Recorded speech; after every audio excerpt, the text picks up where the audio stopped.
Bismillahirrahmanirrahim. Alhamdulillahi rabbil alamin wa bihi nasta'inu ala umuri dunya waddin.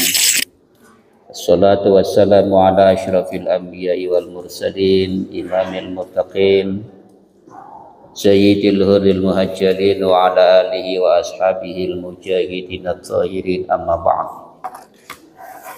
Qala Allah ta'ala fil Qur'anil Karim, A'udzu billahi minasy syaithanir rajim. Bismillahirrahmanirrahim. Ya ayyuhalladzina amanu taqullaha wa qulu qawlan sadida. Yuslih lakum a'malakum wa yaghfir lakum dzunubakum. Wa may yuti'illaha wa rasulahu faqad faza fawzan 'azima. Shadaqallahul 'azim. Ma'asyiral muslimin wal muslimah, jamaah salat subuh yang dirahmati oleh Allah Subhanahu wa taala. Puji serta syukur kita panjatkan kehadirat Allah Subhanahu wa taala. Pada hari ini, pagi hari ini kita telah menunaikan ibadah salat subuh dengan berjamaah, merupakan hidayah yang sangat agung yang wajib kita syukuri. Dan mari kita syukuri bersama-sama dengan ucapan Alhamdulillahi Rabbil Alamin. Salawat teriring salam senantiasa kita sanjung agungkan kepada uswah kita, suri teladan kita, junjungan kita baginda Nabi Agung Muhammad sallallahu alaihi wasallam beserta para sahabat dan para pengikutnya. Mudah-mudahan kita semua tergolong umat yang senantiasa taat dalam menjalankan ajarannya. Harapan kita akan selalu mendapatkan syafaatul uzma, syafaat fiddin hatal akhirah. Amin ya rabbal alamin. Allah Subhanahu wa taala berfirman, Ya ayyuhalladzina amanu taqullaha wa qulu qawlan sadida. Ya ayyuhalladzina amanu, wahai orang-orang yang beriman. Ittaqullaha, takwalah kalian kepada Allah Subhanahu wa ta'ala. Wa qulu qawlan sadida, dan berbicaralah kalian dengan pembicaraan yang benar. Allah perintahkan agar kita semua selalu bertakwa kepada Allah Subhanahu wa ta'ala dan selalu berbicara yang benar, berbicara yang baik, berbicara yang bermanfaat. Karena sahabat Rasul yang bernama Umar, qala Umar radhiyallahu an, man taraka fudulal kalami munihal hikmata. Man taraka fudulal kalami, siapa yang meninggalkan berlebih-lebihan dalam ucapan, maka Allah akan anugerahkan munihal hikmata, Allah akan anugerahkan hikmah. Siapa yang menjauhi ucapan-ucapan yang tidak berfaedah, siapa yang meninggalkan omongan-omongan yang tidak bermanfaat, maka Allah akan anugerahkan hikmah. Apa itu hikmah? Hikmah itu adalah lisanun tahirun law qara'al fatihatu ala maridin yahsululahu asyifa'u. Lisan yang suci, ya, lidah yang suci, jika membaca Al-Fatihah kepada orang yang sakit, maka bisa menjadi sebab kesembuhan baginya dengan izin Allah Subhanahu wa taala. Itu yang namanya hikmah. Lisan yang suci atau lidah yang suci jika membaca surat Al-Fatihah kepada orang yang sakit, maka ia bisa menjadi sebab kesembuhan baginya dengan izin Allah Subhanahu wa taala. Adapun lisanun khabisun, lisan yang buruk atau lisan yang kotor ucapannya, apabila dia membaca ayat-ayat Fatihah meskipun 100 kali dia baca tidak akan menyembuhkan penyakit. Nah, itulah makanya diperintahkan tadi qulu qaulan sadida, berbicaralah kalian dengan berbicara yang benar, berbicara yang baik. Di sini sahabat Rasul yang bernama Umar, man taraka fudulal kalami munihal hikmata, siapa yang meninggalkan berlebih-lebihan dalam ucapan maka Allah akan anugerahkan hikmah. Yang kedua, wa man taraka fudulan nadhari munihah khusu'al qalbi, siapa yang menjauhi atau meninggalkan berlebihan dalam memandang, ya, maka Allah akan anugerahkan hati yang khusyuk. Jadi jauhilah pandangan-pandangan yang tidak berfaedah, tinggalkanlah pandangan-pandangan yang tidak bermanfaat. Kalau kita bisa menjauhin dari pandangan-pandangan yang tidak bermanfaat tersebut, maka Allah akan anugerahkan hati yang khusyuk. Ibadah juga enggak nganclong. Nah, itu ibadah juga khusyuk. Jadi untuk mendapatkan ibadah khusyuk adalah kita menjauhi pandangan-pandangan yang tidak bermanfaat. Ya ayyuhalladzina amanu taqullaha wa qulu qaulan sadida yuslih lakum a'malakum. Allah akan perbaiki amalan-amalan kalian lantaran kita bisa menjaga omongan-omongan yang enggak berfaedah, lantaran kita bisa menjaga pandangan-pandangan yang tidak bermanfaat. Yuslih lakum a'malakum, Allah akan perbaiki amalan-amalan kalian. Yang dimaksud perbaiki amalan-amalan itu adalah untuk melaksanakan ibadah itu enggak malas. Kan kadang-kadang manusia itu kan ada yang malas ibadah, ada yang nunda-nunda ibadah. Itu bisa jadi karena dosa daripada ucapan, bisa jadi dosa daripada pandangan. Salamatul insan fihi fil lisan, manusia itu akan selamat dunia akhirat disebabkan karena bisa menjaga lisan. Nah, maka jagalah lisan.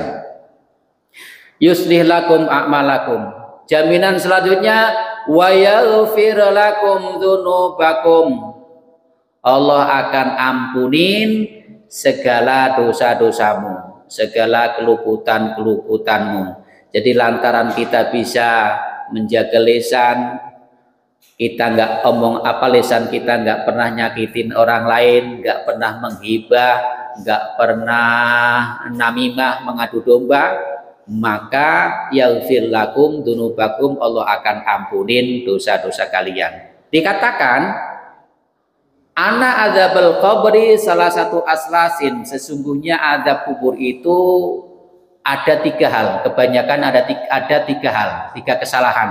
Azab kubur itu disebabkan ada 3 kesalahan. Sulusu minal hibah, azab kubur itu kenapa orang-orang mendapatkan azab kubur? Karena sulusu minal hibah, sepertiga dari perbuatan hibah, berarti dosa lisan. Maka jauhilah perbuatan-perbuatan hibah, sulusu minal hibah. Yang kedua, wa sulusu minan namimah, siksa kubur yang kedua itu adalah disebabkan karena sepertiga dari perbuatan namimah. Namimah itu adu domba. Yang ketiga, wa sulusu minal bauli, orang mendapatkan siksa kubur itu disebabkan karena tidak bisa menjaga kencing, kencingnya sembrono. Nah, udah kencingnya sembrono, kemudian mengambil air wudhu, padahal percikan air kencing itu ke kain kita atau ke pakaian kita, kemudian kita sholat, yang jelas sholatnya tidak sah. Maka hati-hati, kebanyakan siksa kubur itu karena 3. 1 karena dosa hibah, berarti maksiat mulut. 2 karena dosa namimah, itu juga mulut juga, mengadu domba. 3 karena tidak bisa menjaga kencing, air kencing. Nah, itu hati-hati. Yuslih lakum amalakum wa yaghfir lakum dunubakum. Allah akan ampunin segala dosa-dosa kalian. Jadi dosa-dosa yang diampunin oleh Allah Subhanahu wa taala, wa yaghfir lakum dunubakum. Wa may yuti'illaha wa rasulahu faqad faza fawzan 'azima. Wa may yuti'illaha, siapa yang taat kepada Allah, taat kepada Allah wa rasulahu, dan taat kepada rasulnya, faqad faza fawzan adima, maka sungguh mereka itu adalah orang-orang yang mendapatkan kemenangan yang sangat besar. Jadi hidup ini merupakan perjuangan yang tadi, yang pertama kita harus menjaga lisan agar kita selamat. Lisan kita jaga, ya. Sebab dengan menjaga lisan akan dianugerahkan hikmah, sebagaimana sahabat Rasul Shallallahu Alaihi Wasallam mengatakan, man taraka fudulal kalami munihal hikmata, siapa yang bisa menjauhi atau meninggalkan berlebihan dalam ucapan, maka Allah akan anugerahkan hikmah. Yang kedua, waman taraka fudulan nadhari munihahus al-qalbi, siapa yang bisa meninggalkan berlebihan dalam pandangan, maka akan diberikan oleh Allah hati yang khusyuk, hati yang tenang, ibadah juga enggak membayang-bayangin hal-hal lain. Nah, itu karena bisa meninggalkan atau menjauhi maksiat mata. Cuman kadang-kadang kan maksiat itu malah kita cari. Nah, kita cari, malah mencari maksiat, lihat yang enggak berfaedah, itu kadang-kadang paling demen, ya. Padahal manfaatnya kalau kita bisa menjauhi hal-hal yang tidak berfaedah, pandangan yang tidak bermanfaat tadi, akan dianugerahkan hati yang tenang, hati yang khusyuk. Yang ketiga, waman tarakal fudulat ta'ami munihaladatul ibadah. Siapa yang bisa meninggalkan berlebihan dalam urusan makan, maka Allah akan anugerahkan munihaladatul ibadah, Allah akan anugerahkan manisnya ibadah. Jadi urusan makan juga kita harus hati-hati, jangan terlalu banyak makan, karena kalau banyak makan itu sudah terasa kenyang, setan gampang masuknya, sehingga males untuk beribadah, ya. Makanya pernah disampaikan, Nabi itu yang tiap hari puasa, ya, kemudian saat habis buka nggak kayak kita, itu Nabi Idris. Nabi Idris itu amaliyahnya ditimbang tiap hari melebihin amaliyah umat lainnya, umatnya nanti ditimbang, itu amalnya lebih abot, amal kebaikannya.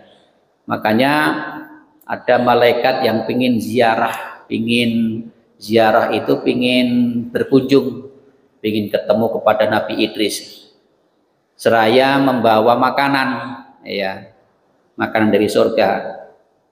Sampai di rumahnya, uluk salam, ngobrol, kemudian Nabi Idris sampai sore, kemudian menjelang maghrib berbuka, Nabi Idris nawarin bukaan kepada tamunya, ternyata tamunya nggak mau makan. Nah, Nabi Idris tetap buka, kemudian Nabi Idris langsung beribadah semalam suntuk.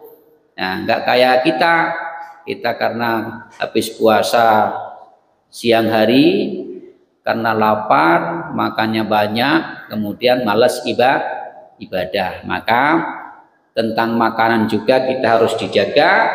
Waman taraka fudulat ta'ami munihaladatul ibadah, siapa yang bisa menjauhin dari kebanyakan makan, maka Allah akan anugerahkan manisnya ibadah. Nah, sebab dengan makan yang banyak, kemudian perut kenyang, gampang tidur, setan mudah menggoda. Nabi Idris langsung ibadah semalam suntuk, tamunya nungguin, duduknya ya anteng, nggak kayak kita ngelonjor, itu enggak. Nyender enggak, yang namanya malaikat kan. Nah kemudian siangnya, weh tamuku, yuk daripada jenuh di rumah, yuk jalan-jalan. Jalan-jalan di pertengahan jalan tuh lihat pohon buahnya bagus. Lihat pohon buahnya bagus, malaikat nguji keimanan Nabi Idris, wahai saudaraku, itu ada pohon kok buahnya bagus amat, izinkan aku untuk ngambil ya. Nah, apa jawab Nabi Idris? Jangan, nggak boleh, aku itu semakin bingung sama kamu. Kemarin waktu aku buka makanan yang kau bawa, kamu nggak mau makan, sedangkan ini buah yang nggak tahu juntrungnya milik siapa, kamu mau ambil, jangan, nggak boleh.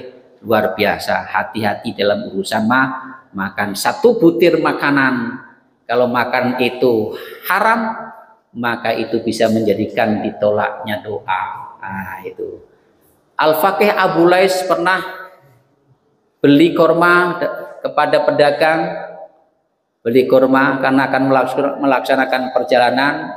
Belilah dengan harga yang disepakatin. Ada satu butir korma yang jatuh, kemudian diambil oleh Abu Lais tadi, dimakanlah korma tersebut. Ya, dimakan korma tadi.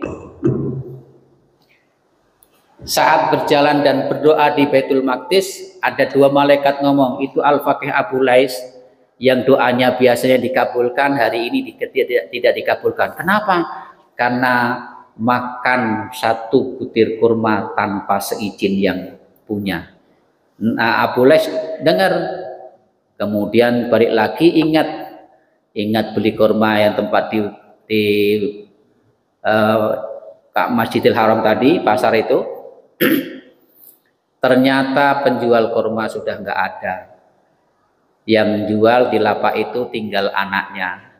Beliau jujur, wahai saudaraku, 3 bulan yang lalu aku makan kurma, sebiji kurma tanpa seizin si penjual. Sekarang aku mau tanya penjual kurma di sini di mana? Oh, itu bapakku sudah meninggal. Nah, akhirnya, wahai saudaraku, izinkan, halalkanlah kurma yang pernah aku makan seputri itu. Kalau masalah kurma itu, aku sih menghalalkan, tapi permasalahan satu butir kurma itu yang memiliki hak waris itu ada 11 orang. Nah, hak warisnya 11 orang. Ya, akhirnya dicari, dikasih alamat satu persatu, minta izin halalnya sehingga dihalalkan. Alhamdulillah, kembali lagi doa Al-Faqih tadi dikabulkan oleh Allah Subhanahu wa Ta'ala. Hati-hati dalam urusan makanan. Hidup ini bukan memikirkan makanan. Kata sahabat Rasul yang bernama Ali, siapa yang hidup hanya memikirkan makan, maka orang tersebut nilainya di hadapan Allah tidak jauh dari apa yang dikeluarkan oleh isi perut. Nah, jadi waman tarakal fudulat tu'ami munhaladatal ibadah, siapa yang bisa meninggalkan berlebihan dalam urusan makan, maka akan dianugerahin oleh Allah Subhanahu wa Ta'ala manisnya ibadah. Apa itu manisnya ibadah? Orang yang sudah mendapatkan halawatul ibadah, manisnya ibadah itu diantaranya kalau tiap malam bangun sholat tahajud, kemudian satu malam kok nggak bangun, dia merasa rugi. Itu yang disebut orang sudah merasakan manisnya ibadah. Berbeda yang orang yang sama sekali nggak pernah sholat tahajud, dia nggak bangun malam, nggak tahajud, nggak merasa rugi. Nah, itu orang yang belum melaksanakan manisnya ibadah. Yang selanjutnya, waman taraka fudulat dhahiki munihal haibata. Siapa yang bisa meninggalkan berlebihan dalam urusan ketawa, munihal haibata, maka Allah akan anugerahkan kewibawaan. Kita juga nggak boleh ketawa yang tidak bermanfaat. Ketawa boleh, tapi kalau ketawa yang berlebihan itu juga dilarang oleh Allah Subhanahu wa Ta'ala. Waman tarakal mizaha munihal baha, siapa yang meninggalkan perguruan, berguru, suka berguru kan, dia mau meninggalkan perguruan, maka Allah akan anugerahkan wibawa yang agung. Jadi berguru juga jangan terlalu berlebihan kan, berguru juga nggak boleh berlebihan. Kadang-kadang sampai berguru itu lupa daratan, ya, lupakan hal-hal lainnya, itu perlu ditinggalkan. Yang selanjutnya, waman taraka hubbud dunya, siapa yang meninggalkan cinta dunia, ya, muniha hubbul akhirati, maka Allah akan anugerahkan cinta akhirat. Siapa yang meninggalkan hubbud dunya, meninggalkan cinta dunia, ya, muniha hubbal akhirah, Allah akan anugerahkan cinta akhirat. Meninggalkan cinta dunia, ya, memang yang disebut dunia ini kan hanya perhiasan. Al malu wal banuna zinatul hayati dunya wal baqiyatus sholihatu khairun inda rabbika thawaba wa khairun amala. Al malu wal banun, harta dan anak itu merupakan perhiasan atau kesenangan kehidupan dunia. Boleh kita punya anak, boleh kita punya dunia, tapi dunia, anak itu juga titipan Allah. Nah, kalau sudah titipan Allah, kita boleh memanfaatkannya. Kita boleh memanfaatkannya, ya, manfaat untuk diri kita dan manfaat untuk orang lain. Maka kan kemarin di tongkat Nabi Musa kan dikatakan, ya, apa ada nasihat di dalam tongkat Nabi Musa? Orang yang kaya, kullu ghaniyin, tiap orang yang kaya, layang tafi'u bimalihi, kok kekayaannya itu tidak bermanfaat untuk orang lain, huwa koruna sawaun, maka dia sebagaimana korun. Jadi kalau menjadi orang kaya, ya ingat kepada orang yang perlu diperhatikan. Nah, siapa yang selalu cinta dunia, kalau dunia itu sudah menguasai kita, tetap Allah kasih, tapi dia tidak merasakan puas, karena dunia itu bagaikan minum air laut, semakin minum semakin haus. Ya, kalau sudah sibuk dengan dunia, bisa jadi mengalahkan cintanya kepada Allah. Maka jangan sampai kita mencintai dunia mengalahkan cintanya kepada Allah Subhanahu wa taala. Boleh cinta dunia, tapi jangan sampai mengalahkan cintanya kepada Allah Subhanahu wa taala. Jika gua mantorokal hubbud dunya muni'ah hubbal akhirah, siapa yang meninggalkan cinta dunia, maka Allah Subhanahu wa taala akan anugerahkan cinta akhirat. Yang selanjutnya, kata sahabat Rasul yang bernama Umar, ya, waman tarakal istighalu bi uyubi ghairihi muniha islaha bi uyubi nafsihi. Waman taraka istighala bi uyubi ghairihi, siapa yang meninggalkan, ya, mencari-cari aib orang lain, nah, mengorek-ngorek aib orang lain, berarti nggak mau kan? Kan ada orang yang mencari aib orang lain. Nah, ini dia mau meninggalkan, tidak mencari aib orang lain tadi, tidak dikerjakan, ya. Muniha islaha bi uyubi nafsihi, maka Allah Subhanahu wa taala akan anugerahkan kebaikan dalam dirinya. Nah, ini. Makanya jangan selalu suka mengorek-ngorek kesalahan orang lain. Di sini dikatakan Rasul Shallallahu alaihi wasallam bersabda, sittatun asya'a tuhbitul a'mala, 6 hal yang bisa menghapus segala amalan, yakni al-istiholu bi uyubil khalqi. Amalan-amalan kita akan hapus, kebaikan-kebaikan amalan kita terhapus dengan 6 perkara. Yang pertama,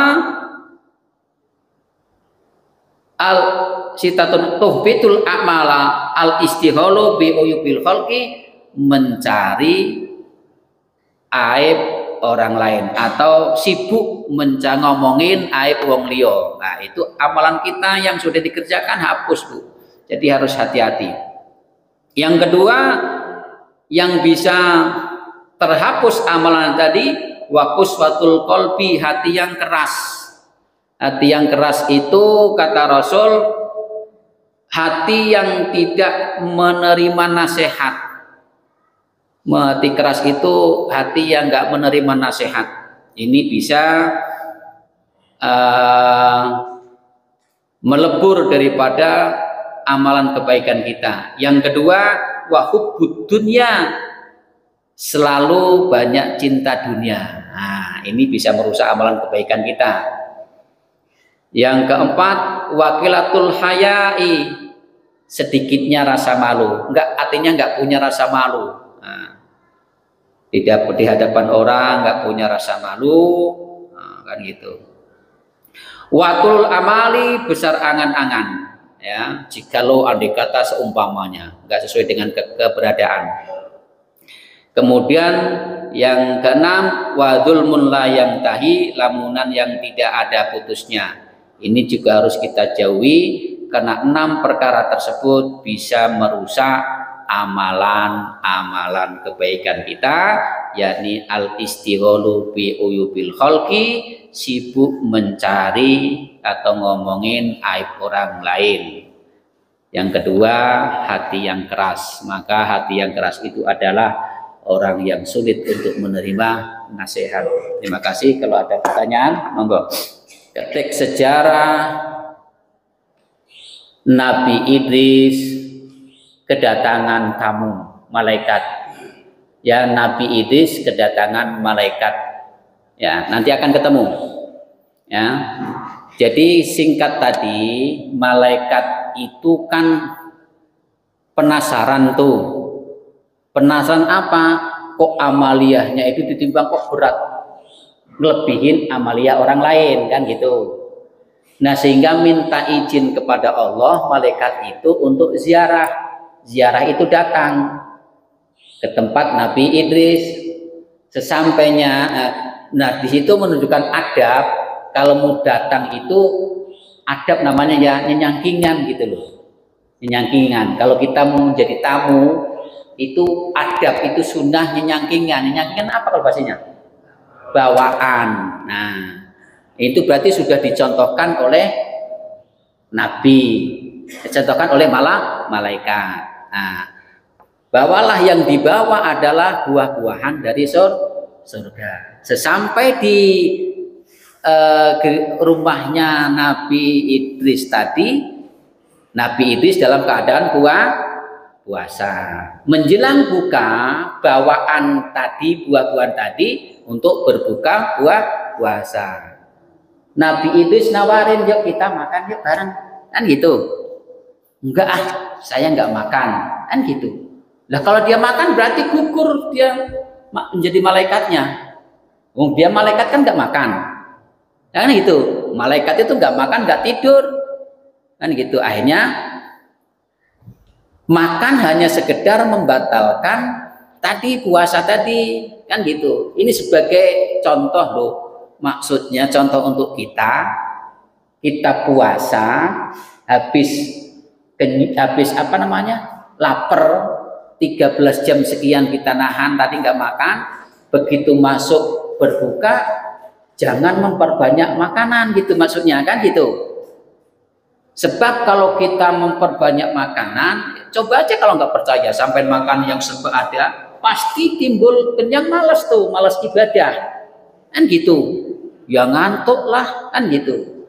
Nah ngantuk, males. Nah karena Nabi Idris makan sekedar membatalkan tadi, langsung ibadah malam, kan gitu. Ibadah malam. tamunya nungguin. Nah, tamunya nungguin semalam suntuk sampai subuh itu kan. Nungguin yang gak geser-geser kan gitu om. Duduknya malaikat kan. Dan di siang harinya Nabi Idris menawarkan, "Hei saudaraku, daripada kita jenuh di rumah, yuk kita jalan-jalan." Itu menunjukkan berarti jalan-jalan boleh. Paham ya? Jalan-jalan yang berfaedah, jalan-jalan gitu. Tuh bener-bener jalan Bu. Kalau sekarang kan jalan-jalan naik bus ya, itu jalan kaki, jalan, belum ada apa namanya mobil dan sebagainya, jalan. Di pertengahan jalan ada kebun lah kan gitu, kebun. Ada kebun, ada pohon, buahnya kok bagus. Kalau sekarang contohnya apalah gitu ya? Nah durian lah misalnya kan, contoh aja lah ya. Ini malaikat, paham nggak Pak ya? Pak penanya, paham? Ya, ini malaikat pingin menguji keimanan, kan diuji tuh. Dulurku, itu belum kenalan loh. Sampai panjang dijelaskan. Itu ada buah kok bagus amat, izinkan aku ya untuk ngambil, kan gitu. Paham betul? Kata Nabi Idris, ojo, ngerti ojo?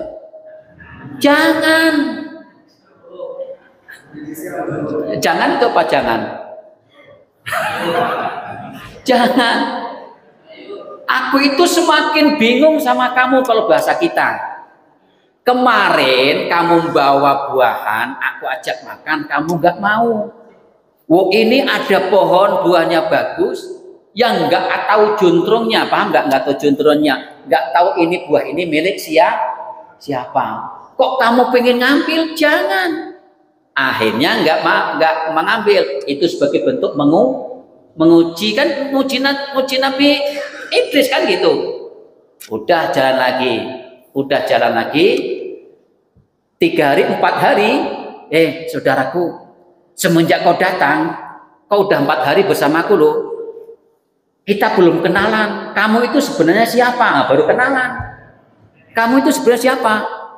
Dia jawab, ana malakul maut. Aku adalah malaikat yang ditugaskan untuk cabut nyawa. Siapa itu? Malaikat kan gitu. Loh, kok kowe rene ngerti tidak? Kok kamu kesini? Apa tujuannya? Apa tujuan silaturahim atau memang untuk mencabut rohku? Aku tujuannya silaturahim. Karena aku itu takjub dengan amalan kamu. Kan gitu. Oh ya wes lah. Wes kadung bahasa. Wes kadung kamu ketemu ke sini. Kalau kamu tugasnya mengambil nyawa, cabutlah rohku. Coba bayangin. Nabi Idris minta dicabut rohnya. Apa jawaban malaikat? Enggak, saya enggak berani mencabut roh siapapun tanpa seizin Allah. Akhirnya maksa, ya wis cabut, nanti dihidupkan lagi. Diambillah rohnya. Saat diambil rohnya, Nabi Idris wafat, meninggal. Nangislah, malaikat nangis. Mohon kepada Allah agar dihidupkan kembali. Akhirnya hidup lagi Nabi Idris. Hidup lagi. Sudah begitu, hei saudaraku, dialog lagi. Aku kan udah meninggal, udah mati. Kan gitu kan.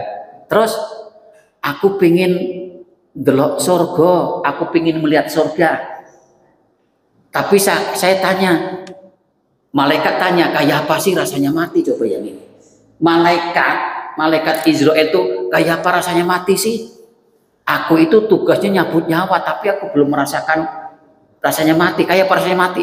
Jawab Nabi Idris, orang meninggal itu rasanya bagaikan hewan yang hidup dikelupasin kulitnya, sakitnya begitu luar biasa. Kalau begitu, aku akan cabut roh orang-orang mukmin dengan penuh rasa lemah lembut. Itu janji begitu kisahnya. Dengan penuh lemah lembut menyambut rohnya orang mukmin.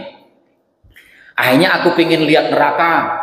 Aku nggak bisa mengantarkan siapapun ke neraka tanpa seizin Allah. Maksalah. Akhirnya diantarkan lihat neraka.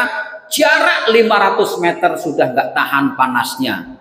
Coba bayangin, setengah kilo jarak pintu neraka sudah nggak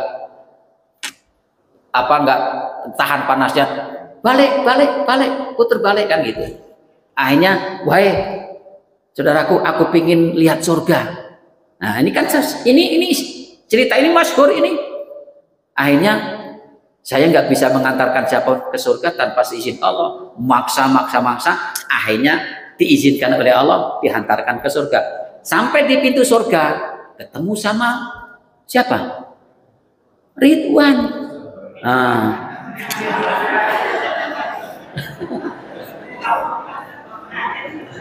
Kata malaikat, izin, bukakan pintu, tamu masuk.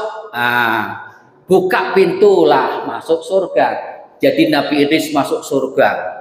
Jalan-jalan di surga, ngelihat ke kemegahan surga tadi kan, masuk surga. Kata malaikat, saudaraku, sudah habis waktunya jalan-jalan di surga. Yuk keluar, yuk keluar. Baru melangkahkan kaki, entar dulu, kenapa? Lupa aku masuk lagi, kenapa? Aku lupa sendalku ketinggalan. Tuh, sendalnya ketinggalan di bawah pohon. Aku tak ngambil lagi. Yowes, masuk aja suwe-suwe, kata malaikat. Masuklah ke dalam surga. Kan gitu. Kemudian masuk ke dalam surga. Idris, ukhrus, metu Allah sirat, keluarlah kamu. Mau? Enggak mau. Karena hadisnya, ayatnya khalidun, kekal abadi. Kalau sudah masuk enggak bakal keluar. Jadi sejarah Nabi Idris berada dalam surga. Paham betul? Nah, monggo lainnya. Terima kasih. Bismillahirrahmanirrahim. Assalamualaikum warahmatullahi wabarakatuh. Waalaikumsalam. Tadi Pak Ustadz sampaikan bahwa kita ini harus menjaga ucapannya, Pak Ustadz ya. Iya. Kemudian kita menjaga pandangan.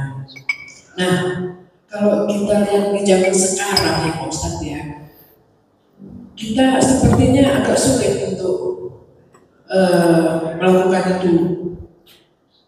Kita banyak yang kita lihat, contohnya TV, acaranya macam-macam. Yang mau tidak mau kita tuh ikut berkomentar. Kemudian kita nonton juga acaranya macam-macam. Nah ini gimana Pak Ustadz? Apa kita mesti tutup mata? Ataukah kita memang harus mulut kita lakban gitu? Artinya untuk kondisi sekarang memang godaan itu besar sekali. Jadi bagaimana sikap kita Pak? Terima kasih. Ataukah memang TV-nya harus kita matikan gitu Pak Ustadz? Karena mau tidak mau ya memang kondisinya seperti itu. Mohon penjelasan tentang arahan Pak Ustadz. Terima kasih. Assalamualaikum warahmatullahi wabarakatuh. Waalaikumsalam warahmatullahi wabarakatuh. Imam Syafi'i saat beliau mau keluar rumah, ya, beliau tutup telinganya di ini Pak, di sumpel Pak. Kemudian saat beliau keluar mau jalannya, beliau pakai serbannya ini. Sebab beliau itu otaknya jeniusnya luar biasa. Apa yang beliau dengar langsung tersimpan. Apa yang beliau lihat langsung teringat. Makanya tadi terkait dengan hidup zaman sekarang, HP itu bergantung yang memakainya. Kalau yang memakainya orangnya hatinya kotor lah ya, mungkin lihat-lihat yang enggak kan gitu. Kan gitu. Ya Bu ya, TV dari channel-channel, beberapa channel itu ada tayangan-tayangan yang berfaedah. Ada tayangan-tayangan yang memang menggoda keimanan kita. Orang kalau sudah demen India, ya, kalau nggak nonton India hari itu nggak bisa tidur. Itu contoh. Makanya hal-hal yang coba bayangin, ya, India kan dulu sempat ngetren. Kalau tampil sedih yo nyanyi, kan gitu kan. Udah nyanyi joget-joget, kelihatan mudele. Nah kan begitu. Nah ini kan maksiat, makanya kita pilih channel yang bermanfaat. Nah gitu kurang lebih. HP juga begitu.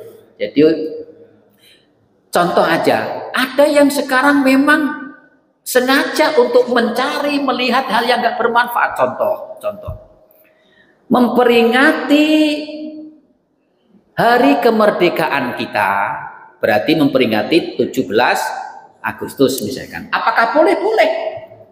Kan gitu Bu? Boleh.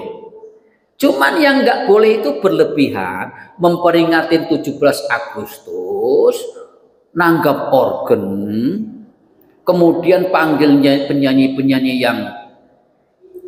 yang tadi begitu kurang bagus, kan gitu. Kiai diundang duduk di depan.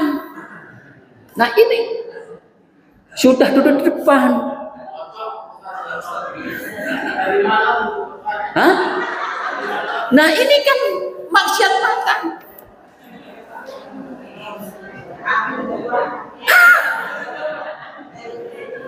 Ini maksudnya, makanya ini punten Bu ya. Kiai saya Kiai Nawawi Syahri, kalau diundang menghadirin pernikahan, hadirlah kamu. Sunnah itu Bu. Dalam Walimatul Arus diundang untuk menghadirin pernikahan, itu sunnah. Tapi kalau sudah diundang dalam resepsi, di situ ada maksiatnya, mendingan nanti datangnya belakangan. Datang tapi belakangan, yang sudah tayangannya itu sudah nggak ada, kan gitu. Maka kalau undang kiai itu undangnya pas waktu akad nikah Pak.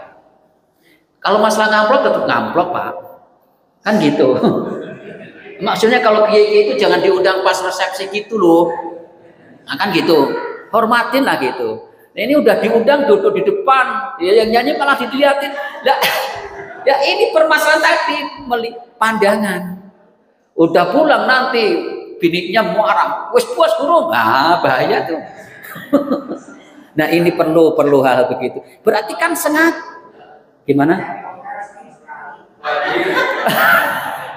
Nah sekali-sekali di sini, ini kan sudah diterangkan, ya. Sudah diterangkan sitatun asya'atuh bitul a'mala. 6 hal yang bisa merusak, menghapus amalan-amalan kebaikan kita.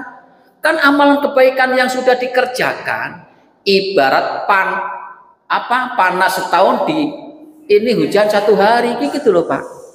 Ya jangan disuguhin gitulah kiai-kiai itu mah ya. Gimana Bu? Ya?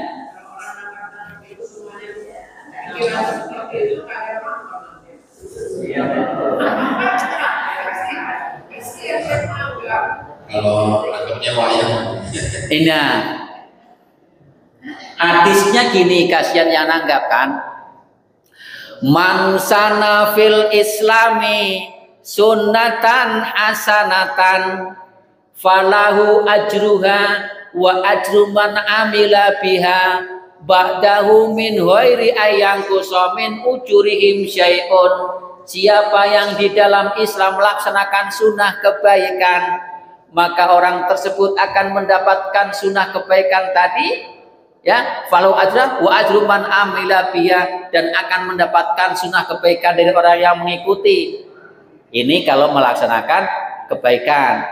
Tapi wa man sana fil islami sunatan sayyi'atan, siapa yang di dalam Islam melaksanakan sunnah keburukan, ya tadi boleh memperingatin kemerdekaan kita, boleh kan gitu. Cuman kalau diselingin sayyi'atan, keburukan, ya, itu contoh misalnya tadi ada yang disampaikan tadi kan, kanat alaihi wizruha, maka panitia itu mendapatkan dosa dari keburukan itu loh, panitianya. Wa wizru man amila biha, dan mendapatkan dosa dari orang yang mengikuti. Karena apa? Dia sponsor. Itu loh Pak, dia sponsor. Jadi ya Kayak gitu permasalahannya Bu ya. Iya. Nah, yang nyumbang juga kalau untuk makanya kalau untuk Agustusan ya yang inilah yang baik-baik aja untuk inilah, jangan wah ini kan hari kemerdekaan kita kan gitu. Untuk yang sehingga sampai melupakan itu kan menanggapi yang enggak kan kurang bagus. Kalau masalah lomba-lomba tarik tambang apa kan gitu ya, makan kerupuk, main bola, emang monggo saja. Ya kan gitu, asalkan lomba itu hadiahnya ada sponsornya. Kan gitu. Jangan mutlak ikut lomba dia bayar ya. Yang lomba itu dia bayar tanpa, kalau misalnya yang bayar ada di antara sekian orang yang digratiskan tidak bayar biar tidak menjadi haram gitu loh Pak. Nah ini Islam itu mengatur begitu. Tapi kalau ada sponsornya, udah naik pohon naik panjat pinang, sponsornya ini monggo tanpa ada ditarik untuk pendaftaran tadi. Kurang lebih begitu. Allah berikan kepada kita ilmu yang bermanfaat. Al-Fatihah. Alhamdulillahirabbil alamin arrahmanir rahim maliki yaumiddin iyyaka na'budu wa iyyaka nasta'in Shiratal ladzina an'amta 'alaihim ghairil maghdubi 'alaihim Bismillahirrahmanirrahim Ya hayyu ya qayyum ya dzal jalali wal ikram Allahumma shalli ala sayyidina Muhammad wa ala ali sayyidina Muhammad sayyidil awwalin wal akhirin wa sallim wa radiyallahu tabaraka wa ta'ala an sahabati sayyidina Rasulillah ajma'in Alhamdulillahi rabbil alamin hamdan yafiya ma huwa yukafi mazida ya rabbana lakal hamdu kama yanbaghi li jalali wajhika wa 'azimi sultanik Allahumma shalli wa sallim ala sayyidina Muhammadin salatan tunjina biha min jami'il afati wal afat wa taqabbal biha min jami'il hajat wa tudahhiruna biha min jami'is sayyi'at wa tarfa'una biha indaka 'ala darajat wa nuballighuna biha qasal ghayat من جميع الخيرات في الحياة وبعد الممات اللهم اغفر لنا ذنوبنا خطايا كلها اللهم اغفر لي ذنوبي ولوالدي وارحمهما كما ربيانا صغيرا اللهم سلمنا وارحمنا بشفاعتك يا رسول الله اللهم سلمنا وارحمنا بشفاعتك يا رسول الله اللهم سلمنا وارحمنا بشفاعتك يا رسول الله اللهم لك الحمد وإليك المستكى وأنت المستعان ولا حول ولا قوة إلا بالله العلي العظيم اللهم إنا نسألك علما نافعا ورزقا واسعا وعملا متقبلا وشفاء من كل داء اللهم أخرجنا من ظلمات الوهم وأكرمنا بنور الفهم وافتح علينا بمعرفة العلم ونور قلوبنا كما نورت الشمس والقمر والشهيد أبواب بفضلك يا أرحم الراحمين اللهم ارزق فهم نبينا وحفظ المرسلين وإلهام الملائكة المقربين يا فتاح يا عليم افتح قلبي فوت والعارفين ربنا تقبل منا إنك أنت السميع العليم وتب علينا يا مولانا إنك أنت التواب الرحيم ربنا آتنا في الدنيا حسنة وفي الآخرة حسنة وقنا عذاب النار صلى الله على سيدنا محمد وعلى آله وصحبه أجمعين سبحان ربك رب العزة عما يصفون والسلام على المرسلين walhamdulillahi rabbil alamin. Terima kasih atas segala perhatian. Mohon maaf apabila ada khilafan. Wassalamualaikum warahmatullahi wabarakatuh.